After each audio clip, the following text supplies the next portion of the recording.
move over New York. LA now tops on a high-profile list, not one we necessarily want to be on. Los Angeles has earned the title of America's #1 rodent hotspot. It's based on the number of Yelp searches for rodent services. Experts say it may be surprising, but the area's densely populated neighborhoods and dry conditions lead wildlife like rats to search for food and water near people's homes. Taking the #2 spot is San Francisco, New York is #3, and Chicago's #4. So we have a really interesting story for you here today about Gavin Newsom and rats. That is right, like real physical animal rats. We're not talking about the Democrats, although you can't spell Democrats without rats, but no, I mean actual rats. Because it turns out that as we speak, the two major California cities of Los Angeles and San Francisco in recent years have become completely overrun with rat infestations, and I really wonder whose fault that could be. Well, the answer is obvious. But just to give you a picture of how insane this metric is, apparently LA and San Francisco are now the two most rat-infested cities in America. They beat, ladies and gentlemen, New York City for that title. They have a worse rat problem now than New York, which I didn't even know was physically possible. Let me tell you something. I'm a California native. I grew up in Los Angeles for the first 18 years of my life, only left back in 2021. Now, I tried to think back when I saw this story, but I don't think growing up I ever once saw a rat in Los Angeles. It's just, this has not been a thing until recent years. Now, every time you go to New York, you see plenty of rats, even DC and some of those other northeastern cities, it's pretty common. LA, right? That's just not really a thing. And honestly, historically speaking, not so much now, obviously, but historically speaking, LA and especially like the whole metro area was actually generally a lot cleaner than places like New York, but obviously the roles have now reversed thanks to the insane both open borders and open society policies that the Democrats of California insist on practicing. But before you might try to think that, well, maybe this is a natural phenomenon, it has nothing to do with the Democrats or Gavin Newsom, no, it absolutely does. Because first of all, let's use our common sense. What has suddenly spawned in California in the last decade that might contribute to a massive rat infestation? Talk about the homelessness, right? Encampments and trash all over the city. I'm sure that's a contributing factor. But actually, as a matter of fact, this can all be directly traced to one single Gavin Newsom signed environmental law in the state of California, where the moment it went into effect, rat infestations across the major cities went skyrocketing up. So don't let Gavin Newsom try to claim this is because of climate change or Donald Trump sent the rats to invade the city or something. No, this is a result of liberal policies. Great environmentalism, by the way. Yeah, let's just let rats take over the city. So anyways, guys, we'll tell you about it. First, though, do us a favor. If you enjoy our content, make sure you hit that like button down below and subscribe to the channel if you are new. That is the best way to support our work, and it also proves that you are not a rat. Although some rats are kind of smart. Maybe they can actually hit the subscribe on the phone. Maybe the scientists are teaching them how to do that. But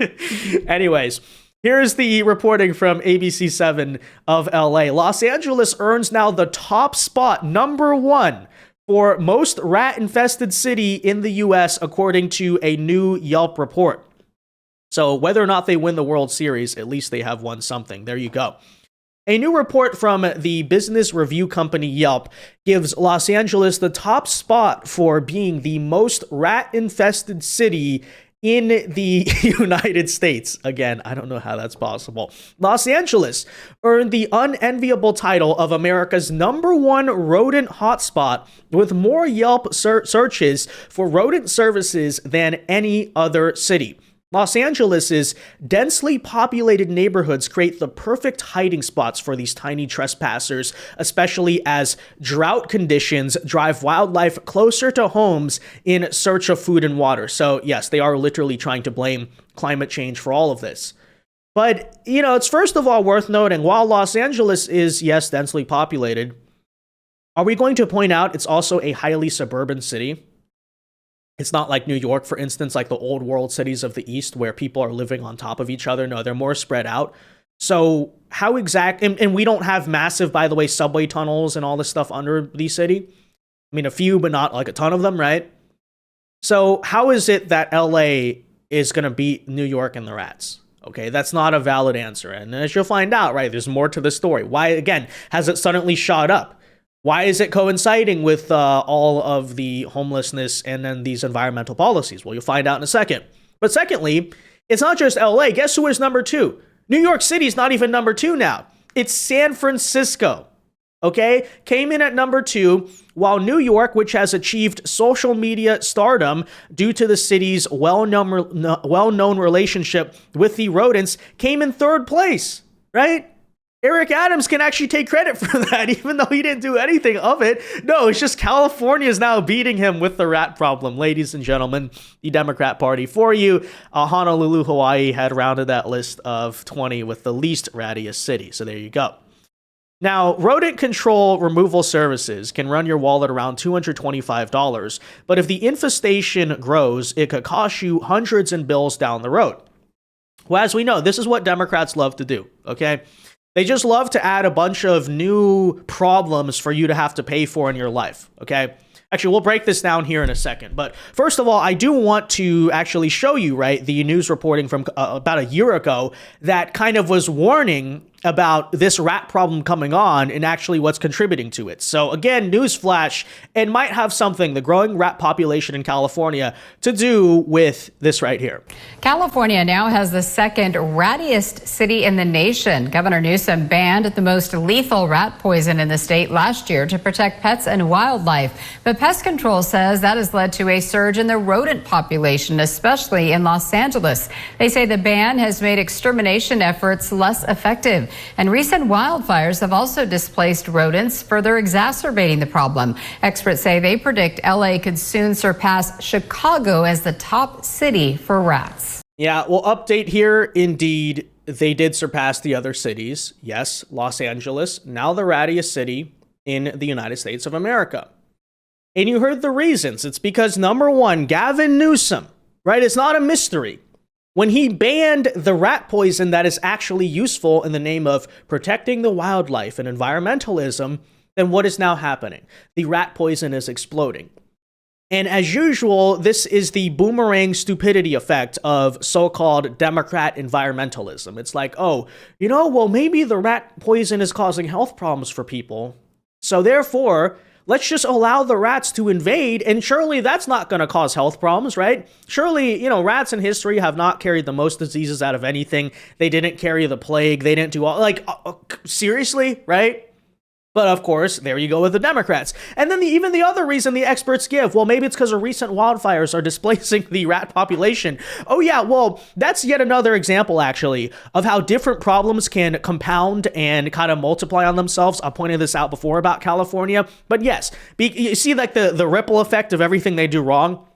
So first of all, because California horribly mismanages water and does not clean up their forests, you get these massive wildfires that are way bigger than they should be. Then as a result of that, the rats pour into other neighborhoods, and then neighborhoods not even affected by fires have a rat problem. It's the same thing I pointed out before when you had the fact that the homeless people in many cases are being found to move into these forests, and then they're like trying to cook and do all this stuff, and they just start the wildfires. And so it's like, you know, you have a homeless problem, you have a fire problem, they intersect, and then you have a super homeless mega wildfire problem, right? So this is like I said, like the dominoes falling of what happens when Democrats keep on doing stuff that leads to more consequences. You don't just have the immediate ones. You have like the second and third order consequences. It just rolls off the slippery slope like a boulder. And, well, many such cases, right? That's the political identity of the state. Fire tearing through the stands, the dugout, and burning through everything in its path. And 6 hours later this morning, the fire continued to smolder with hot spots in different places. The field is a landmark here in Ontario where generations of families have grown up playing here. Built in the 1930s, it holds a special place in the heart of so many. But lately, many residents say the baseball park has been plagued with problems with the homeless community. Homeless breaking in and damaging the beloved field and structures, they say. We constantly have issues with homeless here at the park. In the past, they've broken into the building and cut the gas line so they could hook up their own gas for like cooking stoves. They've rewired their electrical in there, and it's just fallen into disarray. And I unfortunately think that's what happened tonight. I hope no one was inside when it went off. I was talking with someone earlier. They said there was an explosion. They heard an explosion at their house and then saw the flames. So I'm hoping no one was inside. But yeah, homelessness has been a huge problem here at the park. Well, Newsom or Newsom, Rat Newsom's catchy. That might as well just be his new name. I mean, guys, we should make this a national story. You know, Mr. I'm such an effective governor, California best GDP ever. Okay. As I so often point out, how is this? Yeah, the state historically has done very well. How has it done? What have you contributed ever since you become governor? Well, here you go. You took the place from not really having a lot of rats to you literally, if you go back in time, okay, the only headlines that are about rats in LA and San Francisco start to appear about 6 years ago. Guess what? When you occupied the governor's mansion. Very interesting how that all works, right? But again, like, this is the reality of California. So first of all, as they point out, you know, the rodent control removal is expensive. It's like $225. But then secondly, it doesn't even work. So because Gavin Newsom, of course, bans the rat poison. And this is basically the suffocating consequence of every environmental policy in the state of California. Whether it's the electricity, right? Because they refuse to use fossil fuels. They don't want to go to nuclear power plants, even though they keep closing the nuclear, even though, you know, it's literally clean and effective. And as a result, California has some of the most expensive electricity in the country. Customers are beyond tired of seeing their rates increase. To continue funding needed investment while holding customer bills at or below the rate of inflation. Over the last decade, PG&E rates have gone up 101%, according to the California Public Utilities Commission. And the utility has requested 7 rate increases over the past 2 years. And as far as on the energy topic, I live in Woodland, and I'm actually a customer of Valley Clean Energy. And I can tell you my power bills have not gone down. And I'm curious, when should California see some financial benefit to this transformation to renewables? Well, I think we have. That wind, the water and solar has kept prices down. This is the cheapest form of energy right out here. Yet simultaneously, because of their green energy grid crap, not only is it expensive, it doesn't even really work, right? During the summer, you always have like the rolling blackout problem. The state's power grid is strained, and so you might be paying a lot, and then the summer heat wave, you just lose the power. You can't even turn on the AC. Oh, let's talk about the AC as well, the HVAC, okay? I have family members who right now had to replace the AC system in their house. You know how much it's costing? Between $25,000 to $30,000 a house. And it is not remotely even that unique for California. You know why that is? Because they just put in a new law that says, oh, basically the HVACs have to be eco-friendly, right? And as a result of all that, you can't just put in, you know, like a normal system. It has to be all expensive. And then secondly, it doesn't even work as well, right? Old HVACs used to last you like 20 years. Apparently, these things only last 5 to 10 years. So every 5 to 10 years, you have a worse air conditioner. It doesn't work as well. It breaks down much more often, but it's eco-friendly. It's 3 times the cost, and then you got to keep on replacing it, you know? And it just goes on and on with this type of stuff. But yeah, I mean, that's California for you guys. What else can we say? And this is apparently the brilliance that Gavin Newsom believes he will bring to the rest of the country by running for president. Okay, Rat Newsom. So there you go. Again, just so genius. Yeah, let's ban the rat poison and then cause a massive rat outbreak and say, I did it, guys. I'm the best governor ever.